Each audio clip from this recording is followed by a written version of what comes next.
Hello everyone, it's me again, Burntam, DIY TV. Panibagong araw, panibagong vlog ulit tayo mga ka-DIY. Sa araw na to, meron ulit tayong gagawin at ituturo sa inyo basic tutorial and basic guide for proper maintenance number 13. So ayan mga ka-DIY, bago natin ito ng video, syempre shoutout muna natin Andalus Vlog. Pag-subscribe sa YouTube channel at pag-follow yung Facebook page niya. At sa lahat ng mga Griffin owners dyan, nationwide, mula Luzon, Visayas at Mindanao, shoutout sa inyo mga bossing. At syempre, huwag natin kalimutan, boss admin natin sa main page natin ng Facebook page, si Boss EI. So ayan mga ka-DIY, at syempre sa lahat ng mga chapters natin ng Griffin owners, Baguio chapter, Cavite chapter, Iloilo chapter, Bulacan chapter, Manila chapter, at Pangasinan chapter of course. Tara mga ka-DIY. Ang gagawin natin sa araw na to ay isa sa pinaka-importante sa basic maintenance dito sa Griffin 180 natin. Bakit? Dahil hindi di bali nang mabagal yung motor mo, at least malakas yung preno mo. So ang gagawin natin mga ka-DIY ay magpapalit tayo ng brake pads dito sa panglikod natin na preno. Bakit po? Almost 3 months na to, syempre puro long ride tayo. Medyo, ang ano kasi dito, ang brake system niya ay combination brake gaya ng click, na pag nagpreno ka sa likod, sasabay yung harapan. So medyo kumikis-kis na kasi medyo maingay na yung brake pads natin sa likurang bagi. So ang gagawin natin ay magpapalit tayo ng brake pads. Para sa kalaman nyo, ito yung binili natin mga ka-DIY. Yan. Yan mga ka-DIY, ito ay pang Honda Wave 110. So pwede rin po yung pang Shogun, pero yun po ay may tenga. Pang guide po niya, ito ay walang tenga. So ayan, nabili lang natin sa halagang 100 pesos. Okay? Depende na lang po sa seller. Hindi po natin kinuha o hindi natin ito nabili sa Shopee or Lazada, sa motor shop po ng tropa natin. Okay, tara. Baklasin muna natin. Mga ka-DIY, pagbabaklasin ito, size 12. Diba? Yes, sir.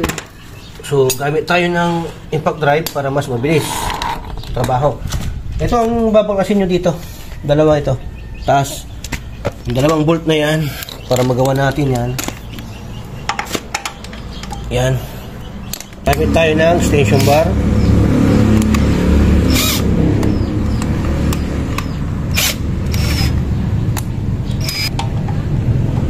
Yan.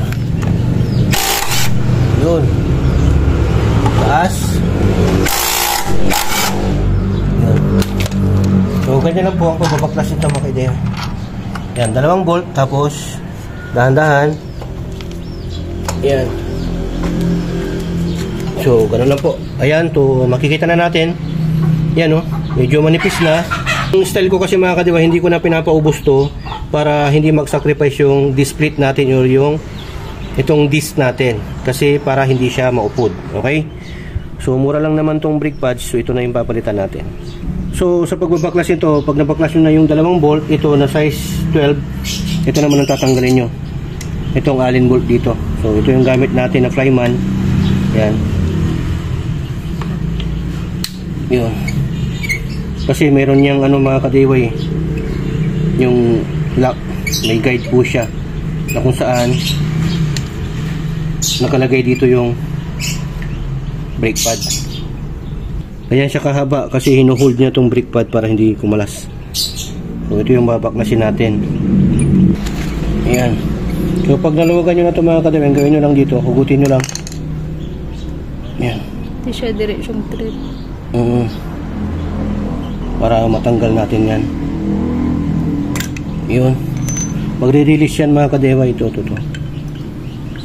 Yun. Okay. So pag natanggal na yan, ganyan ang itsura nyan. So try natin to. Kung tama yung nabili natin na pang nakalagay. Kita mo? Wave 110. Wave 110 or Wave 110 pang Honda Wave. Okay, pwede rin yung pang Shogun. So yan. Mas maganda sana kung mas may mahal, mas branded o yung mismong original OEM ng Honda, yun ang bilhin ninyo. So ito mga ka-DIY, yan. Try natin kung kasukat ba talaga ng Honda Wave 110. Nakita mo yung butas? Sim lang sila. Lagay natin. Ayun, sim lang nga lang po. Magkaiba lang yung guhit. Kasi dito tatlo. Ang tawag sa guhit na to mga ka-DIY, kaya may guhit yung mga yan, ang tawag dyan ay dust line. Kasi hindi siya bilog, hindi siya butas. So dust line po yan. Ibig sabihin dyan po lumalabas or dumadaan yung alikabok. Okay? Kailangan yan. At saka, the same time, para sa init. Yan, lumulusot dyan. So, tignan nyo naman, medyo manipis na. Actually, pwede pa naman itong mga ka-DIY. Kaya lang, for the sake of request sa lahat ng mga followers and subscriber natin na gusto na nila magpalit kasi siyempre gamit nila as Joyrider ang cash, yung mga ganun laging ginagamit 200 kilometers a day. So, kailangan na nila magpalit kasi baka bakal na yung kumikiskis. So, ayan. Palit na tayo. Almost 1,700 kilometers na yung natakbo natin. So, nagpalit na tayo mga ka-DIY. Itong isa medyo makapalpay, no? Pero syempre, yun yung ano mga ka-DIY, oh. Ito yung pagka manipis na, kikis-kis po yan, yan ang mag-iingay. Okay? Pagka makapal na yung pinalit mo, tapos kung maingay pa yan, o makalansing, linisan nyo lang. Okay? So, pagtatanggalin natin to, ang gagawin natin mga ka-DIY, ilulubog natin to para kumasya. So, ayan, bago natin tanggalin mga ka-DIY, ang gagawin natin, syempre, palulubugin natin yung piston para dito kasi sa bago, makakapal yan, so hindi papasok dito. So para mag-adjust siya, palulubugin natin to para yung pressure, yung fluid, brake fluid, babalik doon sa taas. So ganyan lang yung diskarte dyan. Okay. So ayan yung piston, no? Double piston po siya mga ka-DIY. Ayan, punasan din natin mga ka-DIY para kasama sa proper maintenance. Kaya nasa proper maintenance din po pagka maglilinis kayo ng brake pads o ng caliper, siyempre gamitan natin ng brake cleaner. Kaya lang hindi pa naman gano'ng marumi ito kasi bago pa, kaya pinunasan na natin. So ayan mga ka-DIY, ang ginawa ko po ay nilagay ko yung bago tapos itinulak ko ng ganyang bagya para pumasok itong piston niya para maganda yung lapat. So ganyan lang, ibaon mo lang. Okay, ganyan. Tapos ang gawin mo, yan o, meron siyang lapatan doon. Itong bakal na to na manipis, lulubog mo siyang ganyan. Okay, para mag-shoot ito, yung bolt mamaya dito. Tapos itong bago din na isa, lagay natin ganyan. Tapos tulak mo yung ganyan para papasok ito yung bolt, yan o, sa butas. Ito sa kabila. Okay, so yan, try natin. Madilim na kasi kaya hindi nyo makita yan, no? So yan, malapit na lumabas. Okay, tapos pipitan natin ang bagya. Tapos yung isa naman, yan, no? Dapat tapat sa butas, pasok nyo. Tapos dito dapat tinutulak na yan. Tapos isa tulak mo rin. Mga ka-DIY, pagka naipasok nyo na to, itong clip dito ibaba nyo, yan o, para dumaan siya. Yan, diinan nyo siyang ganyan, makita ba? Yan, para mapadaan natin. Yan, yun. Tapos dito naman shoot natin to, ibaba natin para sumute. Yun, malapit na. Yun. So, ganun lang mo mga ka-DIY yung diskarte, okay? So, kung naipasok nyo na yan, higpitan nyo na to. Yung mahigpit na mahigpit, sabay nyo yan para tama yung balanse nila. Okay? Sa likod ng ulo. Check natin. Ayun. Dapat double check nyo lagi yan. Higpitan na natin ito mga ka-DIY.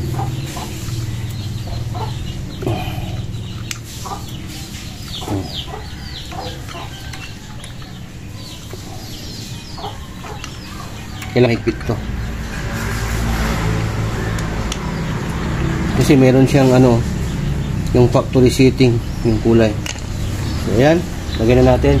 Tanggalin nyo rin pala to para hindi kayo mahirapan na gumalaw-galaw dito.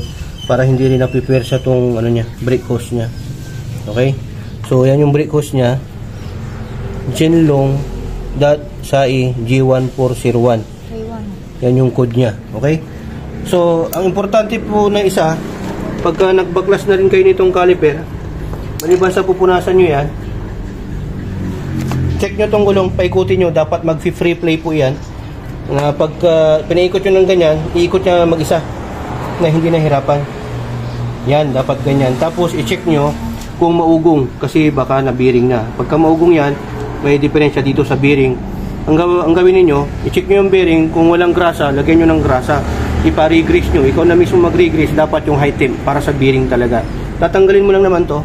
Itong shock na to, itong tambutso, tapos itong swing arm. Tapos yan, may nut yan, bolt. Tatanggal na to. So, i-regrease mo lang. So, dapat ganyan. O, diba? Dapat pag wala yung caliper, wala yung preno, may pre-play siyang ganyan. So, pag okay na yan, syempre, balik na natin to. Okay? Ngayon, sa pagbabalik nito, i-check din natin mamaya, pagka pinaikot natin ni makalansing to, may mali sa pagkabit natin. Ulitin lang natin. Mga ka-DIY, salpak na natin. Medyo dito tayo mahirapan kasi syempre, bago yung brake pads kumapal, try natin. Yan dito para mas makita nila. Ano naman to mga ka-DIY, dito sa disc brake, ganyan. Dahan-dahan lang para sumiyot.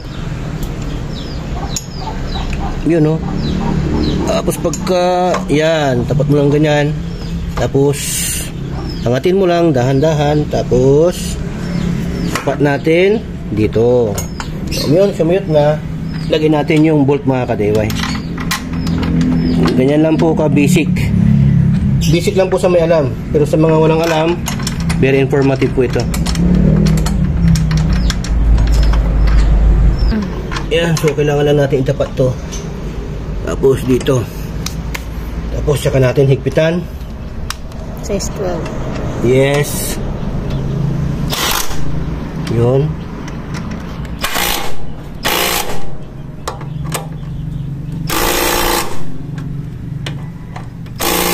Tapos, paikutin natin.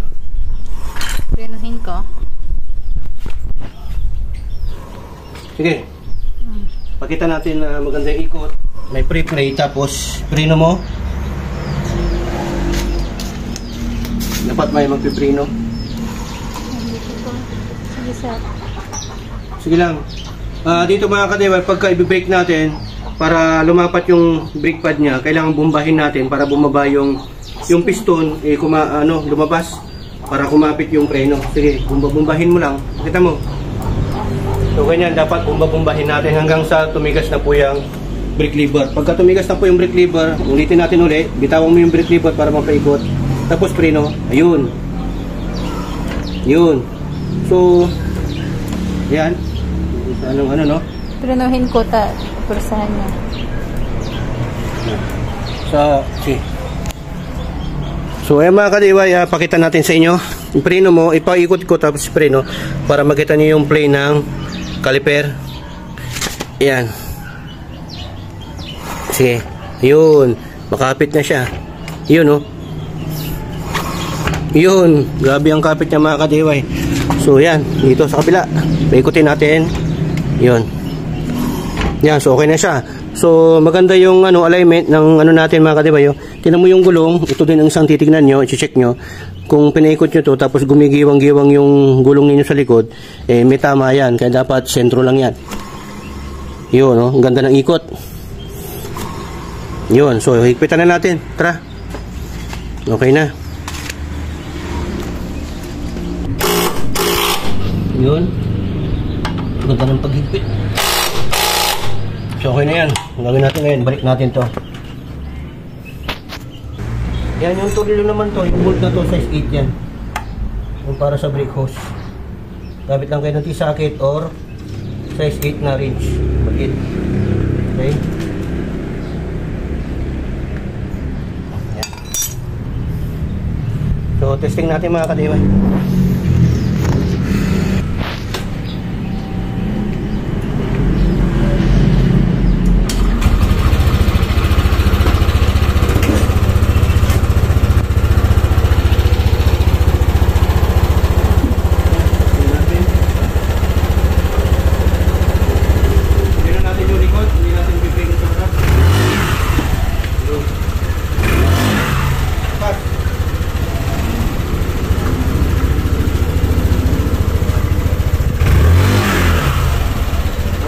Preno niya.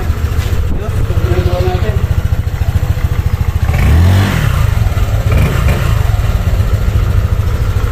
So, para mas matry natin, neutral na ano natin, center stand.